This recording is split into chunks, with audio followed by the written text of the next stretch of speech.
동료 의원 여러분, 한덕수 국무총리님을 비롯한 국무위원 여러분, 국민의힘 국회의원 박충건. 저는 오늘 너무나도 참담한 심정으로 이 자리에 섰습니다. 이번 계엄 사태에 책임 있는 정치권의 한 사람으로서. 알겠습니다. 안녕하십니까, 자유민주주의 TV입니다. 박충건 의원이 누구냐면요, 지금 현재 국민의당의 미래이며 지금 박충건 의원처럼 이렇게 너무나도 큰 실망과 소신껏 발언하신 심려를 분은 끼쳐드린 데 없습니다. 대해서 고개 잘 숙여 깊이 보시고 이분이 얼마나 이 저희에게 국정 혼란을 영향력이 있는 해소하는데 분인지 책임을 다하겠습니다. 한번 바라보시면 좋겠습니다. 국민의힘 박충건 의원이 의원석을 향해 오늘날 전 세계는 치열한 전쟁 중입니다. 군사, 안보뿐만 아니라 공급망, 수출, 기술 패권에 이르기까지 거대한 글로벌 지각 변동이 일어나고 있습니다. 이러한 환경 가운데 대한민국의 경기는 침체에 빠져들고 산업 경쟁력은 추락하여 중국에 추월당하고 있습니다. 여기에 북한은 핵무장을 하고 러시아 파병으로 국가의 안보 위기는 최고조에 이르고 있습니다. 북한의 해커부도와 간첩들이 사회 곳곳에서 활개치고 있습니다. 이러한 비상 상황에 우리 정치는 도대체 뭘 하고 있습니까? 본연의 책무를 망각하고 분열과 반목, 개인과 정치적, 정파적 이익에만 매몰되어서 유혈이 낭자한 내부 싸움에만 매몰되어 있습니다. 반복하고 있습니다. 오죽하면 우리 경제는 인류, 정치는 사류라고 하겠습니까? 6개월 전까지만 해도 저는 평범한 회사원이었습니다. 이 안타까운 정치 현실을 고쳐보고자 정치에 도전했지만 지난 6개월간 제가 경험한 우리 정치는 사류라는 평가도 과합니다. 국가의 위기 상황에도 민주당은 22대 국회 6개월 내내 입법으로 방탄하고 탄핵으로 보복하고 특검으로 겁박하고 예산으로 목줄을 조이며 정부를 끝도 없이 흔들고 국정을 마비시키고 국헌을 유린했습니다.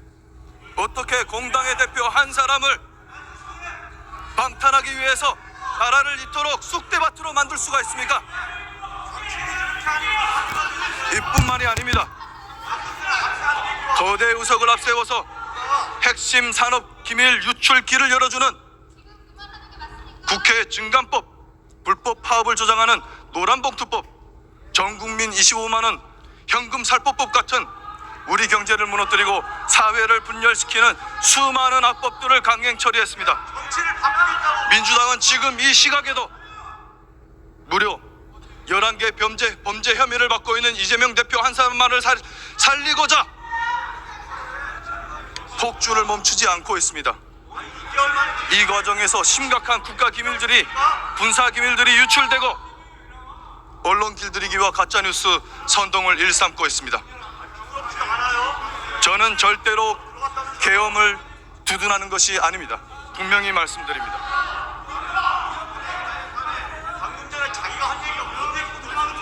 국방부 차관님 단상으로 나와주십시오. 박충건 의원이 단상의 위치를 답변자석과 마주보기의 위치를 들어주십시오.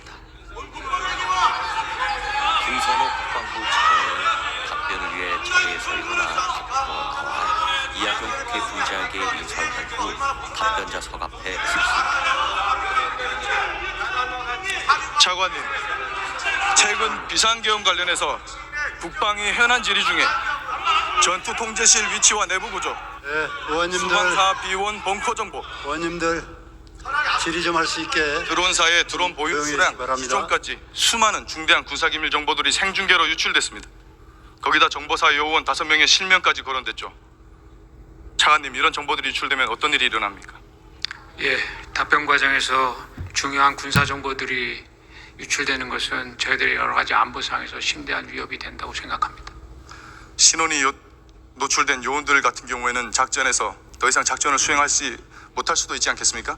예, 그럴 수 있을 것으로 판단이 됩니다. 그리고 전투통제실 정보 같은 경우에는 북한군 미사일 부대라든가 특작 부대의 비상시 우리군 지휘부의 위치와 침투 경로를 알려주는 그런 일이 일어나지 그런 효과가 있지 않겠습니까?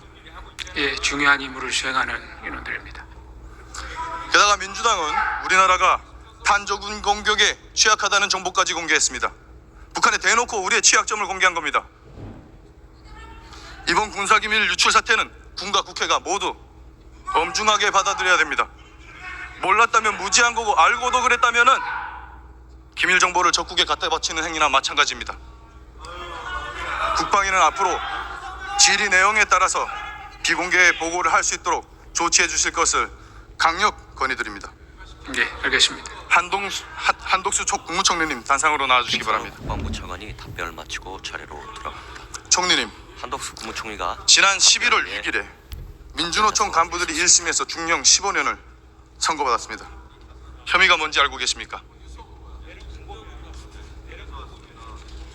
네, 아마 우리의 그 적국과의 그 통신 그리고 이렇게 하는 것이 좋겠다라는 뭐 그런 일들을 받은 거 아닌가 싶습니다.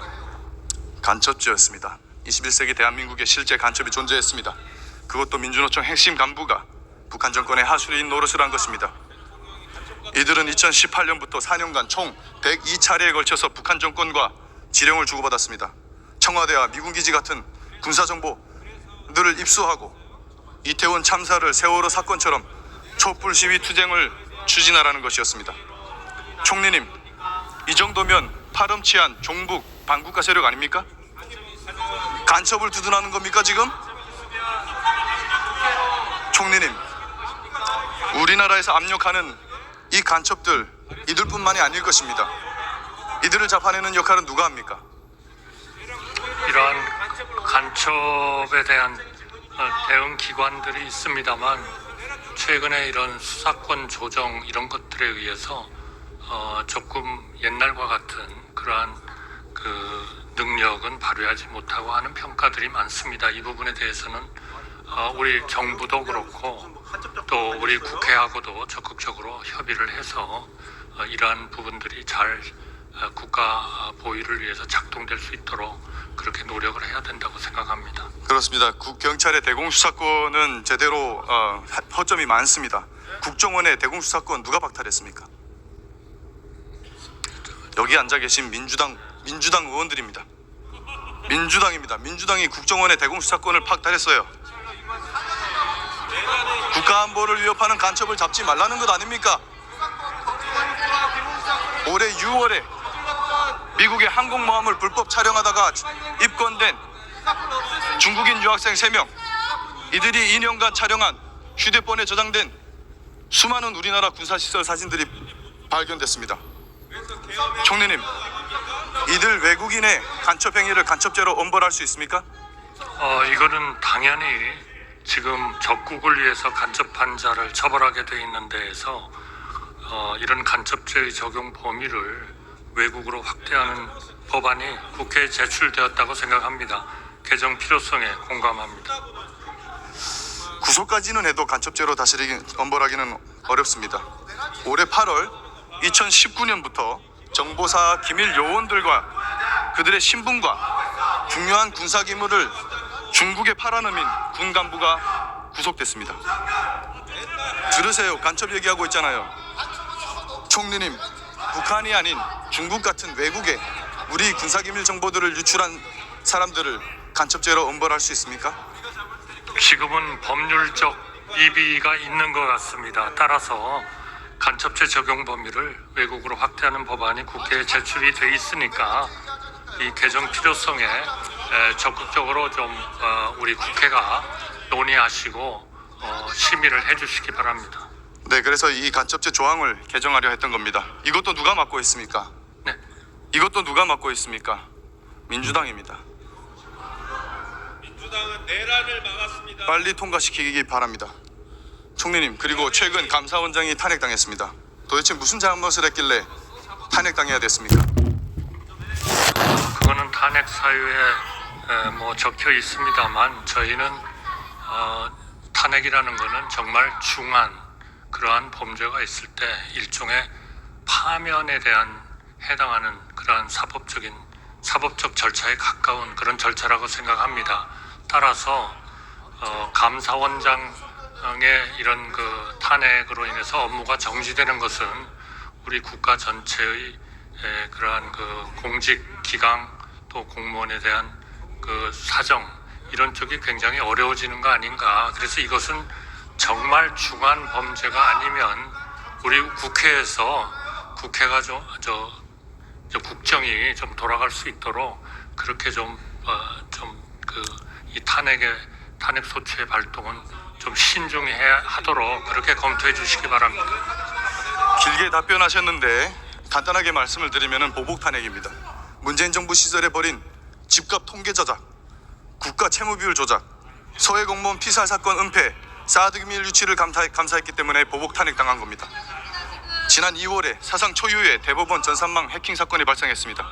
헌법상 독립기관이라고 수사당국에 신고하지 않아서 피해를 키웠습니다. 정확한 피해 규모조차 추산할 수가 없습니다. 선관위도 성역이 될 수 없습니다. 선관위가 떳떳하다면 전체 시스템에 대한 보안 점검에 마땅히 응해야 될 것입니다. 총리님, 그리고 이번 계엄 사태 관련해서 민주당은 지상파 3사뿐만 아니라 민영방송인 종편 4사, 보도채널 2사에게까지 계엄 당일 메인 뉴스 큐시트랑 제목을 비롯한 언론 보도 내역 일체 자료를 요구한 바 있습니다. 이런 사실 알고 계셨습니까? 저는 몰랐습니다. 이건 명백한 언론 간섭이자 방송사 길들이기입니다. 심지어 오늘 가방위에는 비상계엄 관련 KBS 현안 질의를 열고 나서 희대 선동꾼 김어준 씨를 불렀습니다. 확인되지도 않은 가짜뉴스를 생중계했습니다. 암살 조가 있었고 체포돼 이송되는 여당 대표를 사살한다. 그리고 이걸 북한 소행으로 꾸미려 했다. 이런 말 같지도 않은 가짜뉴스를 생중계했습니다. 이곳 국회에서 이를 제지하지 않고 국무위원 자석까지 내준 가방위는 국회의 품격을 심각하게 훼손했습니다. 총리님, 민주당의 이런 행태 어떻게 생각하십니까? 저는 그러한 것들이 과방위에서 저는 처리가 잘 되어야 된다고 생각하고요. 만약 그러한 것들이 현재의 우리 사법 시스템에 저촉이 된다면 그러한 절차에 따라서 또 어떤 절차를 밟을 수 있지 않겠나 이렇게 생각합니다. 알겠습니다. 보이십니까? 지금 박충건 의원이 이렇게 자기 발언 시간에 발언을 했습니다. 그런데 1억 6천만 원 이상을 받는 저 고위 국회의원님들께서 공무원께서 저렇게 발언할 수 있습니까? 자기 발언 존경하는 국민 시간에 여러분, 지금 이 제가 순간 저희 남들 여당은 여태까지 여러분께서 느끼시는 국회의원들에게 분노와 한마디도 실망을 그렇게 한 적이 깊이 없습니다. 근데 동감하고 이건 있습니다. 정말 정부 여당을 기본적인 예의 아닌가요? 이런 국민 기본적인 예의도 여러분의 없는 마음을 사람들이 생각하면 저 자리에 있다는 게 고개조차 들 저는 수가 참 없습니다. 개탄스럽습니다. 예. 이 모든 책임을 외면한다면 국가의 미래도 국민의 신뢰도 다시는 회복하지 못할 것입니다. 지금 대한민국의 명운은 바람 앞에 등불과도 같은 상황입니다. 저는 결코 정부 여당을 두둔해달라는 것이 아닙니다. 국민께서 우리 당에 108석이라는 개헌 저지선까지 허락해 주셨음에도 불구하고 민주당의 입법 독재와 계엄 사태를 막지 못한 무기력한 저희에게 엄중한 회초리를 들어주십시오. 어떠한 질책도 감내하겠습니다. 마찬가지로 이재명 대표 한 사람만을 살리기 위해서 국정을 멀머삼아 헌정 질서를 유지한 유린한 저 무도한 민주당에게도 엄중한 회초리를 내려주십시오. 무거운 책임감을 어깨에 짊어지고 국정을 바로잡기 위해 사력을 다하겠습니다. 감사합니다.